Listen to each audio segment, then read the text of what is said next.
পরীক্ষা নিয়ন্ত্রকের নামে একটা লেটার অফ অথরাইজেশন বানিয়ে খিলগাঁওয়ের এক কম্পিউটার অপারেটর থেকে দিয়ে সুন্দর করে কারিগরি শিক্ষা বোর্ডের মনোগ্রাম, জলছাপ এবং সূক্ষ্ম লেখা সমৃদ্ধ প্ল্যান, মার্কশিট এবং সার্টিফিকেট বানিয়েছেন এই শামসুজ্জামান।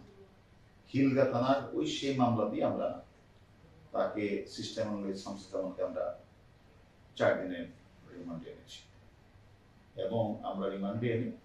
তার সাথে বিভিন্ন বিষয়ে কথা বলছি এবং বিভিন্ন অসদাচরণ এবং অসুবিধা অবলম্বন করে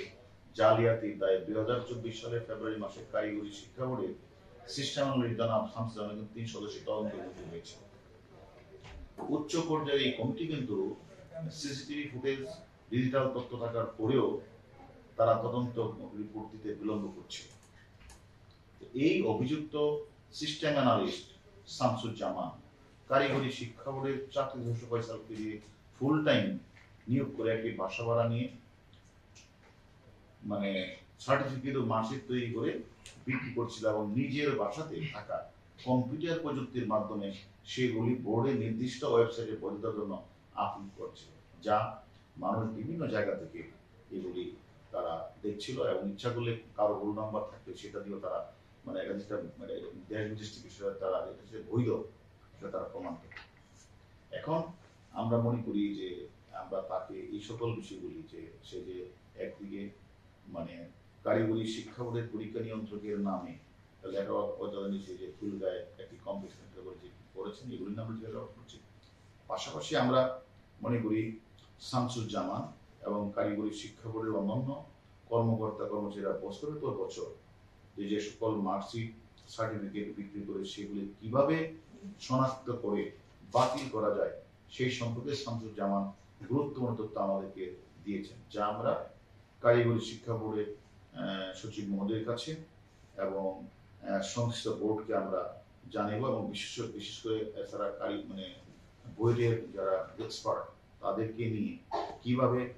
এই মানে কাজটা করা যায় সে সম্পর্কে আমরা সাজেশন দিব। বিভিন্ন না এটা আসলে আমি যেটা বলেছেন আসলে সে যখন আমাদের প্রথম আসামি শামসুজ্জামান 6 দিনের রিমান্ডে ছিল, ওই রিমান্ডে তখন ঈদের আগে রিমান্ডে ছিল রমজান মাসে, তখন সে মুহূর্তে তার কাছে কিছু সাংবাদিক টেলিফোন করে যে ঈদ চলে আসলো টাকা দিবে। তখনই সে প্রেক্ষিতে তখন আমরা তাকে জিজ্ঞাসাবাদ করেছি যে তোমার কাছে সাংবাদিক টাকাটা ছিল। তখনই সে আমাদের যেটা বললেন মানে তার বিষয়গুলি সে খোলামেলা বলে আমাদেরকে যে বললেন যে আসলে আমার এখানে এই পদটাকে ধরে রাখার জন্য আমাকে অনেককে ম্যানেজ করতে পারে এবং এই ম্যানেজটা না করলে তারা আমাকে এই পদ থেকে সরিয়ে দিল। সেই কারণে আমি মানে আসলে সাংবাদিকতা আমাদের টিভিও মানে কি বলে শত্রু না, আবার প্রতিপক্ষ না, আবার শামসুজ্জামানের প্রতিপক্ষ না। আর গোটা সাংবাদিকদের নিয়েও সে বলছে না,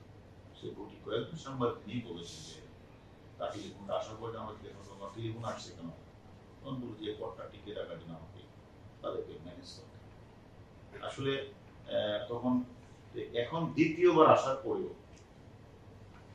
যে তাকে যখন আমরা জিজ্ঞাসাবাদ করলাম তখন সে বললো যে